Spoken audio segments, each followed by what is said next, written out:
Oke, assalamualaikum anak-anak. Pada hari ini kita akan melanjutkan materi kemarin, masih tentang kaidah pencacahan, yaitu dengan cara yang kedua menggunakan aturan permutasi. Apa itu aturan permutasi? Permutasi adalah susunan yang dapat dibentuk dari suatu kumpulan objek yang diambil sebagian atau seluruhnya dengan memperhatikan urutan. Maksudnya gimana sih? Misalkan kita punya di sini A, B, C, D. Dari A, B, C, D ini kita mau susun dua-dua, ya.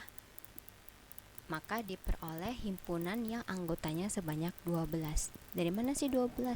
Jadi kita bisa menyusunnya AB, bisa AC, bisa AD, bisa BA, bisa BC, bisa BD, CA, CB, CD, DA, DB, DC. Nah, kalau dilihat dari jenis-jenisnya ini, dia tidak memperhatikan urutan. Contohnya nih, AB itu dengan BA itu dianggap berbeda. Ya, makanya dikatakan dia tidak memperhatikan urutan. Nah, aturan seperti inilah yang dinamakan dengan aturan permutasi. Ya, lalu notasinya apa sih? Notasi permutasi atau simbolnya adalah dengan huruf P, ya, di sini. Nah, nanti di sini ada berbagai macam model permutasi. Yang pertama yaitu permutasi yang terdiri dari R objek dari N objek. Ya. Jika N objek berlainan disusun R objek, maka banyaknya susunannya dapat ditentukan dengan rumus. Nah, ini rumusnya. Jadi di sini kita ambil jika N objek mau disusun R objek, jadi permutasi R dari N objek, ya, NPR. Itu rumusnya apa? N faktorial itu ini, ya, dibagi N dikurang R faktorial. Jadi ini bacanya adalah permutasi dari R objek terdiri dari R objek dari N objek. Ya. Contohnya di sini kita belajar simbol dulu, ya. Hitunglah permutasi 2 dari 6. Lalu hitunglah permutasi 4 dari 10.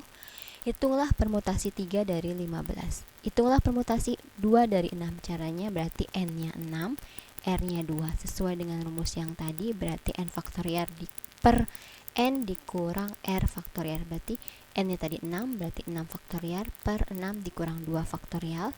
Berarti 6 faktorial per 4 faktorial. Caranya seperti yang kemarin, operasi faktorial, ya. 4 faktorialnya bisa kita sederhanakan, jadi hasilnya adalah 30. Lalu yang berikutnya, permutasi 4 dari 10, berarti N-nya 10, R-nya 4. Dengan cara yang sama hasilnya seperti ini. Ya, jelas ya? Oke. Untuk berikutnya, lalu yang berikutnya juga bisa kalian pelajari sendiri. Ya, untuk yang berikutnya soal yang B. Berapakah banyaknya susunan dua huruf yang dapat dibentuk dari huruf A, B, dan C? Ya, caranya gimana? Berarti di sini diketahui susunan yang akan dibentuk adalah R sama dengan 2. Kita mau bikin dua huruf.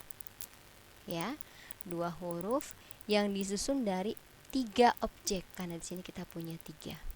Nah, cara ini sebenarnya bisa dilakukan dengan cara yang kemarin, kaidah perkalian, ya. Tapi bisa juga dengan menggunakan aturan permutasi ini, ya.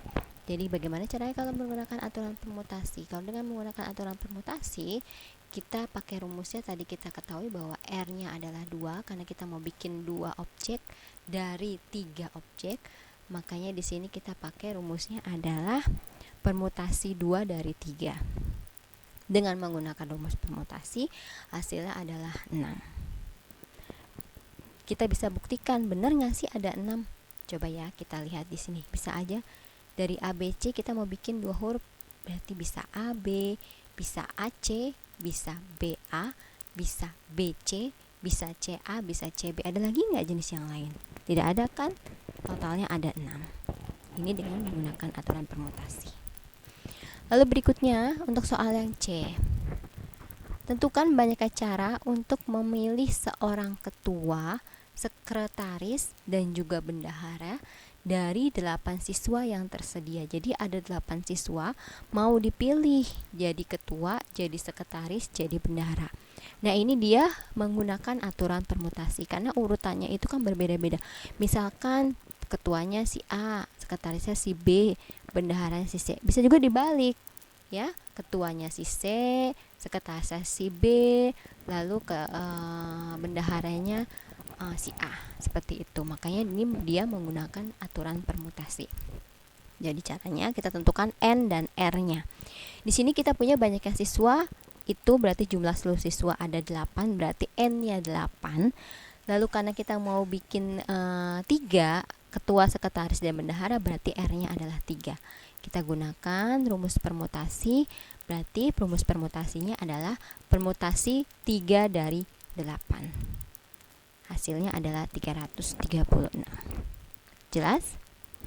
Oke, untuk soal yang berikutnya, soal yang D, 4 buah roti yang berlainan akan disusun satu baris di atas meja. Tentukan banyaknya susunan yang dapat dibuat. Kita punya berapa di sini? 4 buah roti. Rotinya itu berarti jumlah seluruh roti, berarti N-nya adalah 4. Jadi sebenarnya N itu adalah jumlah seluruh dari si objek tersebut, ya. Lalu R-nya berapa? Karena di sini tidak ada keterangan rotinya itu mau berapa, berarti R-nya semuanya kita pakai, berarti R-nya adalah 4. Jelas? Jadi dengan aturan permutasi berarti kita mau cari permutasi 4 dari 4. Ya, dengan rumus permutasi berarti N faktorial berarti 4 faktorial, N dikurang R berarti 4 dikurang 4. 4 dikurang 4 0. 0 faktorial, ya. Kemarin sudah diajarkan definisi 0 faktorial itu nilainya berapa? Nilainya adalah 1. Hasilnya berapa? 24. Jelas? Sudah ada 4 contoh, ya, tadi untuk jenis permutasi yang pertama. Lalu, permutasi yang kedua adalah permutasi apa? Permutasi dari N objek yang mengandung P, Q, dan R objek yang sama. Coba kita lihat di sini. Nah, ini ada rumusnya. Pn, N itu berarti jumlah seluruh objek, seperti yang saya bilang tadi bahwa N itu adalah jumlah seluruhnya. Lalu K1, K2, Kt itu adalah objek-objek yang sama. Ya, di sini ada keterangannya. Contohnya kita langsung saja ke contoh. Tentukan banyaknya cara menyusun 10 huruf dari huruf-huruf pada kata matematika. 10 huruf dari kata-kata matematika. Nah, di sini karena hurufnya ada yang sama, misalkan M-nya ada 2, berarti kita pakai rumus permutasi yang kedua ini. Kalau ada objek yang sama. Beda kalau yang seperti tadi, misalkan tadi itu ABC, ABC itu kan tidak ada yang sama hurufnya, kita pakai permutasi yang pertama. Nah, karena ada huruf yang sama, kita pakai permutasi yang kedua, ya. Kita tentukan di sini matematika berarti huruf M ada 2 yang sama. Kita tentuin yang sama-sama dulu.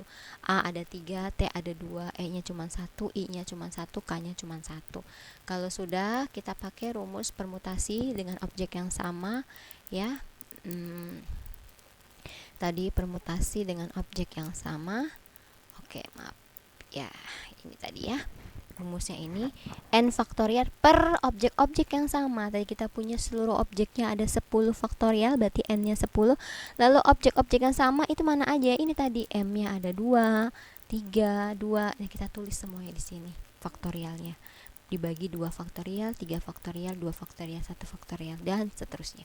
Barulah kita hitung dengan cara faktorial, ya, penyederhanaannya seperti cara yang kemarin, maka akan dihasilkan dengan 151.200 kata yang bisa disusun dari kata matematika tersebut, ya. Nah, untuk berikutnya, untuk permutasi siklis dapat kalian saksikan di video berikutnya. Terima kasih.